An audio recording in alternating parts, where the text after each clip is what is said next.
ये कहानी एक कौवे की है जो जंगल में दाना पीसने की चक्की लगाता है। वो अपनी आटा पीसने वाली चक्की के पास बैठा हुआ था कि तभी वहां पर तोता आता है और बोलता है, अरे कालू, ये लो अपना बिजली का बिल। गंदी शक्ल वाले, कोई मनहूस खबर ही लेकर आया करो तुम। गुस्से में कालू कौवा अपने बिजली का बिल देखता है और अपना सर पकड़कर बैठ जाता है। क्या 5,000 का बिल? 5,000 का बिजली का बिल आ गया? इतना तो मैंने पूरे महीने कमाया भी नहीं था। अब गोरी से पैसे मांगूंगा तो वह लड़ाई शुरू कर देगी। कालू कौवा बिजली का बिल अपने हाथ में पकड़े घर जाता है। कालू जी आ गए हो। मैं तुम्हारा ही इंतजार कर रही थी। मैं शहर वाले जंगल जा रही हूँ। वो मेरे पास जो इस महीने का मुनाफा जमा है ना, मैं उससे अपने लिए एक हार लेने जा रही हूँ। गौरी कौवी एक ही सांस में अपने पति कालू कौवे से ये सब कहती है। 5,000 बिजली का बिल आ गया। हार कहाँ से लाओगे तुम? तुम्हारे पास कितने पैसे हैं? 5,000? मतलब इस बार भी मैं अपना हार नहीं ले सकूंगी। मेरे पास तो केवल 4,000 ही हैं। बिजली का बिल तो सारे पैसे जमा करने से भी पूरा नहीं होगा। कल की तारीख आखिरी है गौरी, कोई इंतजाम करो। ऐसा करो, तुम 1,000 रुपए अपनी माँ से उधार ले आओ। कर दूंगा मैं वापस, कर दूंगा तुम्हारी माँ के पैसे। जब चक्की लगाई थी तो तब भी मैं 5,000 अपनी माँ से ही उधार लाई थी। वो तो तुमने दिए नहीं अभी तक। तार कट जाएगी, धंधा बंद हो जाएगा अगर बिल जमा ना करवाया तो। मजबूर होकर गौरी कौवी अपनी माँ से 1,000 उधार लेने चली जाती है। गौरी बेटी, मेरे पास यही आखिरी 1,000 रुपए थे, ये तुम ले जाओ। माँ, अब कालू काम तो करता है, सारा दिन पक्षियों के दानों का आटा बनाता है, मगर मुनाफा बहुत कम होता है। बेटी, कालू से कहो कि पक्षियों के दानों में से कुछ दाने चोरी से निकाल लिया करे। ऐसे तुम्हें डबल मुनाफा होगा और बिजली का बिल भी पूरा हो जाएगा और घर का किराया भी। माँ, बात तो ठीक है तुम्हारी। ऐसे तो मैं चंद दिनों में ही सोने का हार ले सकूंगी। सोने का हार बाद में लेना, पहले मेरे पैसे मुझे वापस कर देना।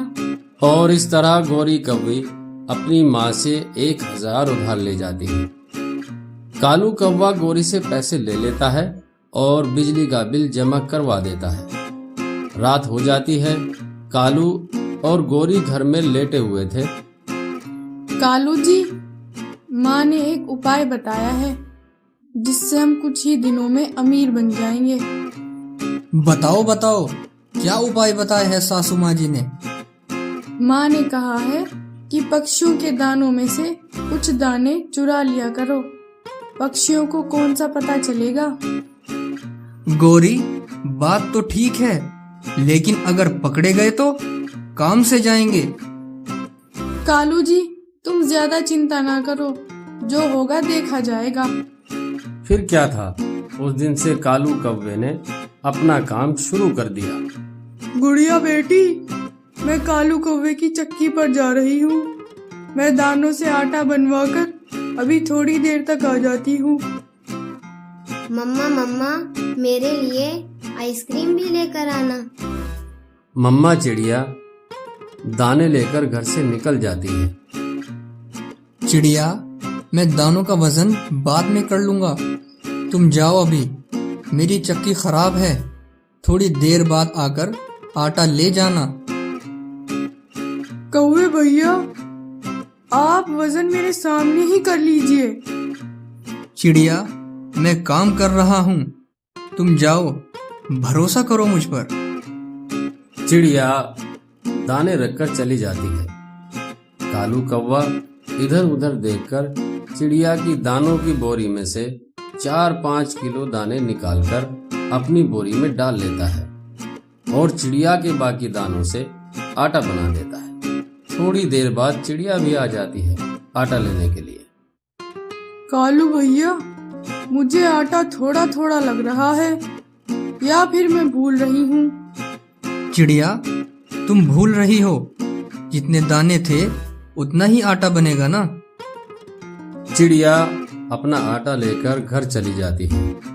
ऐसे ही कुछ दिनों में गौरी और कालू 3 से 4 बोरियां दाने जमा कर लेते हैं। गौरी गौरी, हमारे पास ढेर सारे चोरी के दाने जमा हो गए हैं।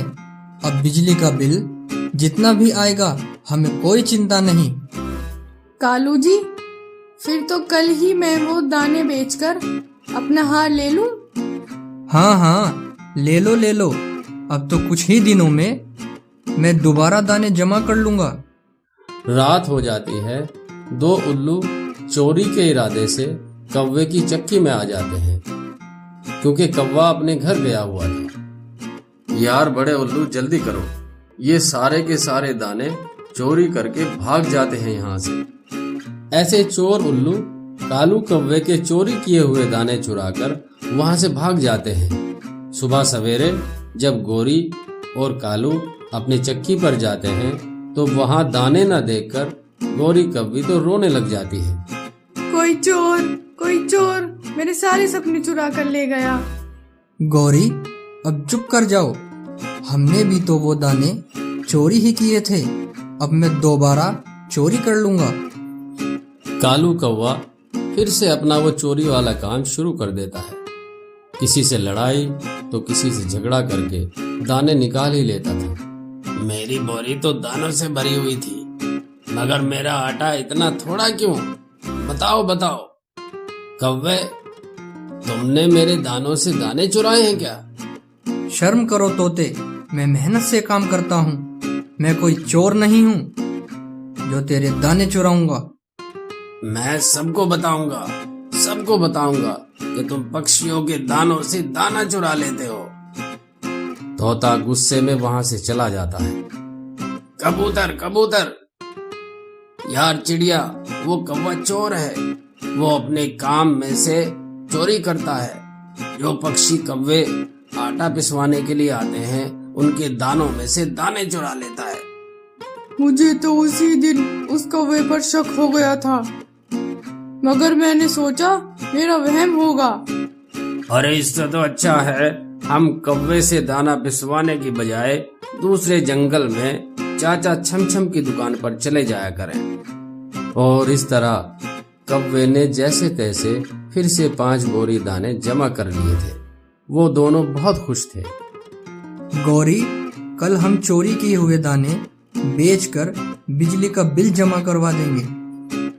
हाँ, और बाकी के पैसों से मैं अपना सोने का हार तो जरूर लूंगी। अच्छा, ले लेना। मगर वो दोनों कौवे ये नहीं जानते थे कि वो लाख चोरियां कर लें, चोरी करने से वो कभी भी आगे नहीं बढ़ सकते थे। रात को तेज बारिश आती है और कौवे के चोरी किए हुए दाने बारिश के पानी में बह जाते हैं। तेज बारिश में सब अपने अपने घरों में बैठे हुए थे, मगर कौवे बारिश में पानी में चोरी किए हुए दाने इकट्ठा कर रहे थे। कालू जी, ऐसी जिंदगी से तो मौत अच्छी। हम जितनी भी चोरियां करते हैं मगर हम शर्मिंदा ही होते हैं।